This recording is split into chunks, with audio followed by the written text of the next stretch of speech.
चलिए, हमको पता ही नहीं है सबसे पहले कि आयत का लंबाई क्या है और चौड़ाई क्या था। हम मान लेंगे आयत की लंबाई x और चौड़ाई y। माना आयत की लंबाई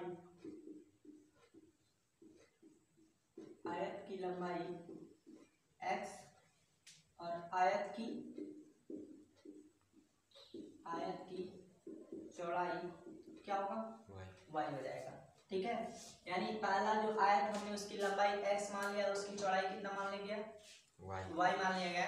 अब इसका अगर क्षेत्रफल निकालेंगे यानी लिखेंगे पहले आयत का क्षेत्रफल, क्योंकि इसमें 3 आयत लिखा गया है इसलिए हम पहले आयत लिख रहे हैं। ठीक है, पहले आयत का क्षेत्रफल, लंबाई गुणे चौड़ाई यानी लंबाई गुणे चौड़ाई अर्थात x गुणे y, इसकी वैल्यू निकालेंगे तो xy। ठीक, अब कंडीशन के हिसाब से आगे ये बोल रहा है, जो दूसरा कंडीशन इसमें दे रहा है कि जो दूसरा आयत है उसकी लंबाई 11 मीटर अधिक है पहले से।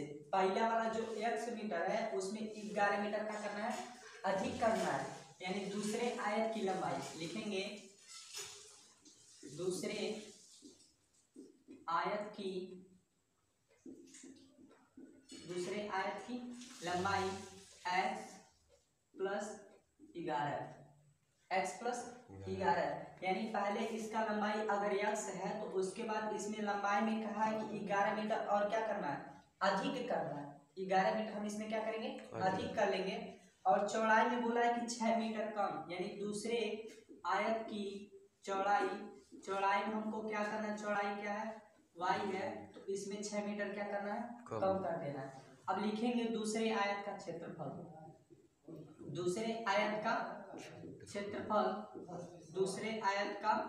क्षेत्रफल, लंबाई गुणे चौड़ाई, यानी लंबाई हमारा x प्लस 11 है गुणे, और इसकी चौड़ाई क्या है, y माइनस 6 है। बस में अब ये कहा है कि जो पहला आयत है और दूसरा आयत का क्षेत्रफल एक दूसरे के बराबर है।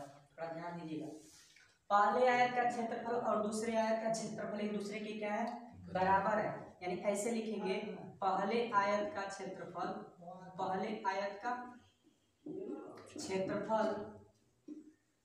बराबर दूसरे आयत का क्षेत्रफल।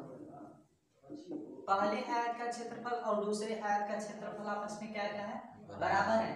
पहले आयत का क्षेत्रफल आपका क्या है, x y, और दूसरे आयत का क्षेत्रफल है x प्लस 11 और दूसरे ब्रैकेट में y माइनस 6।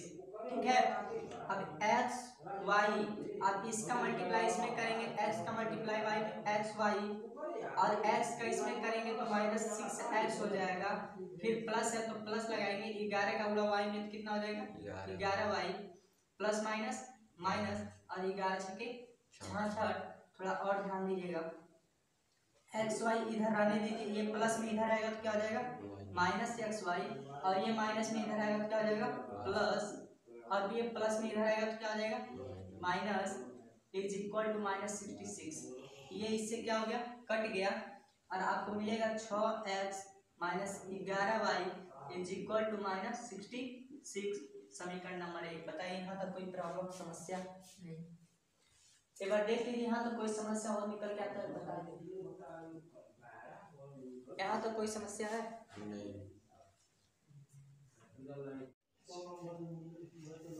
बता दे। आगे इसमें 2 आयत का आपने निपटा लिया, ठीक है। 3 आयत बोला था जिसमें 2 आयत में हमने काम कर लिया। पहले आयत का क्षेत्रफल निकाल लिया गया है और दूसरे आयत का क्षेत्रफल पहले आयत के क्षेत्रफल हमने बराबर कर लिया, ठीक। अब आगे ये बोल रहा है कि जो तीसरा आयत है, तीसरे आयत के क्षेत्रफल में, और तीसरा आयत का जो लंबाई है, लंबाई में 22 अधिक है और चौड़ाई में 6 कम है। समझिएगा, जो तीसरा आयत है, तीसरे आयत की लंबाई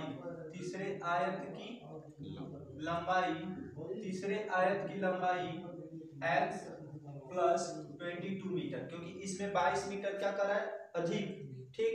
और आयत की चौड़ाई, यानी तीसरे आयत की चौड़ाई तीसरे आयत की जो चौड़ाई हो रही है उसमें कुछ कम बोला है, या लगभग 9 मीटर।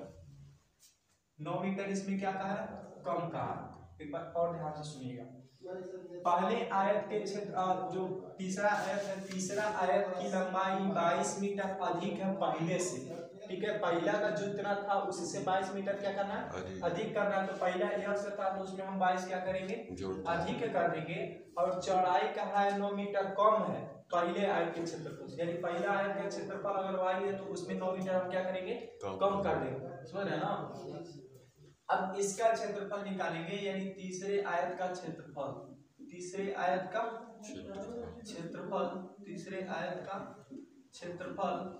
ध्यान दीजिएगा, लंबाई गुणे चौड़ाई यानी x प्लस 22 और y माइनस 9, ठीक है।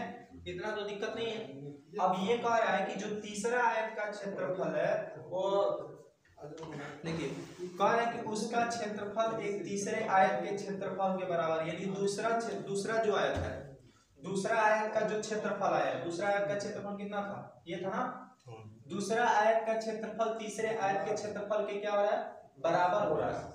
कहा है कि जो दूसरा आयत का क्षेत्रफल है वो तीसरे आयत के क्षेत्रफल के बराबर, यानी दूसरे आयत का क्षेत्रफल बराबर, ध्यान से सुनिएगा, दूसरे आयत का क्षेत्रफल बराबर तीसरे आयत का क्षेत्रफल। यानी दूसरे आयत का क्षेत्रफल आपका कितना था, x प्लस 11 और y माइनस 6, और तीसरे आयत का क्षेत्रफल क्या था, x प्लस 22 और y माइनस 9, ठीक है। इसको भी थोड़ा सॉल्व करना पड़ेगा, ध्यान दीजिए कैसे सॉल्व करेंगे हम। इन दोनों का सब आपस में मल्टीप्लाई करेंगे तो इन दोनों का मल्टीप्लाई करने पे यही चीज आएगा, हमने इधर किया था, देख रहा है ना। तो हम उसको करेंगे नहीं, एक बार रिपीट करके ऊपर लिख दे रहे हैं कि xy minus 6x plus 11y minus 66, ठीक है। अब उसका मल्टीप्लाई जरा कर लीजिएगा, x का मल्टीप्लाई y में करेंगे तो xy हो जाएगा, x का मल्टीप्लाई 9 में करेंगे तो 9x हो जाएगा, प्लस 22 का मल्टीप्लाई y में करेंगे तो 22y, और 22 का गुणा 9 में करेंगे तो 9 दूना 18 को 8 हासिल 1, 9 दूना 18 1 19, ठीक है। 198 आया। थोड़ा और देखिए, अब यहाँ पे एक्स वाई ऐसा रहने दीजिए, माइनस एक्स वाई प्लस में इधर बुला लीजिए, क्या हो जाएगा, माइनस में हो जाएगा। फिर ये माइनस 6x लिख लीजिए, फिर ये माइनस में इधर इसको बुला लीजिए 9x, ठीक है। फिर प्लस 11y है वैसे रहने दीजिए, फिर 22y को इधर बुला लीजिए, माइनस में हो जाएगा।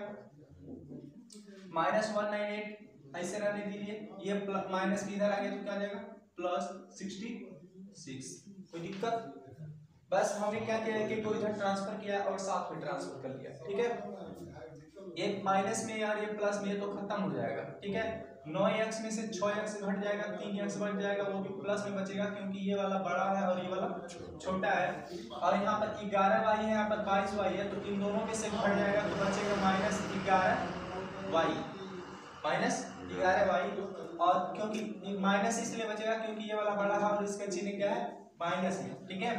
अब 198 में से 66 घटाना है, यानी 8 में से 6 गया तो आपका बच जाएगा 6 नहीं 2 बचेगा ना, 2, और 9 में से 6 गया तो कितना बच जाएगा, 3 और 1, यानी माइनस 132, और ये समीकरण नंबर कितना बनेगा, 2। कितना चीज क्लियर, कोई दिक्कत। समीकरण 1 और समीकरण 2 को देखिए, यहाँ पे 11y, यहाँ पर भी 11y, ठीक है। तो लेकिन चिन्ह इसका क्या है, समान है, तो हम इन दोनों को क्या करेंगे, घटाने पर, ठीक है। जब चिन्ह समान होता है तो क्या कहते हैं, घटाने पर, यानी लिखेंगे समीकरण 1 और समीकरण 2 को, समीकरण 1 व समीकरण 2 को क्या करने पर, घटाने पर। जब समीकरण 1 आपका 6x minus 11y is equal to minus 66 है, और जो समीकरण 2 है वो 3x minus 11y is equal to minus 132 है। घटाएंगे तो चिन्ह बदल देंगे, ये माइनस हो जाएगा, ये प्लस हो जाएगा, और ये प्लस हो जाएगा, चिन्ह तो परिवर्तन करेंगे। 6x में से 3x घटा देंगे कितना बच जाएगा 3x। ये पूरा चीज हमारा खत्म हो जाएगा। ये प्लस में और ये माइनस में घटेंगे। 12 में से 6 गया तो कितना बच जाएगा 6। इसके पास कितना बचा फिर 12 में से 6 गया तो कितना बच जाएगा 6। यानी 132 में से हमने 66 घटाया तो कितना बच गया 66। ठीक है, ये प्लस में बचेगा, ये गुणा में इधर भेजेंगे तो क्या हो जाएगा भाग। यानी x निकलेगा 66/3 और काट देंगे तो कितना 22। ठीक है, ये x की वैल्यू कितना आ गया 22 दिखाई दे रहा है ना। इसके नीचे थोड़ा देखिए, अब x का मान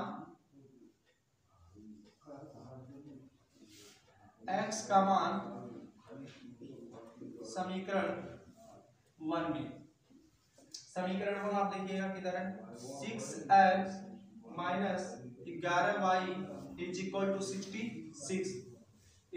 66 माइनस में। ठीक है, अब यहाँ पे x की वैल्यू कितना है 22 आया, तो 6 गुणे 22 minus 11y is equal to minus 66। इसका गुणा इसमें कर दीजिए, 6 गुणा 12 करो तो वहां से ले 6 गुणा 12 132। ठीक है, 100 कितना आ गया 32 आ गया, सही है ना।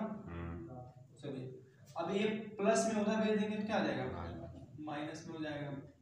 माइनस 66 ये प्लस में उधर जाएगा तो माइनस, यानी माइनस 11y और माइनस 66 माइनस 132 माइनस 11y जोड़ेंगे 6 जो कितना हो गया 8 6 9 और 11 ये क्या आ जाएगा। ठीक है, अब ये भी माइनस में और ये भी माइनस में, दोनों कट जाएंगे, ये गुणा में उधर भेजेंगे क्या आ जाएगा 198 डिवाइडेड बाय 11। 198 डिवाइडेड बाय 11, 198 से अगर 11 से भाग करेंगे तो क्या हो जाएगा, कुछ मिलेगा कटेगा नहीं कटेगा,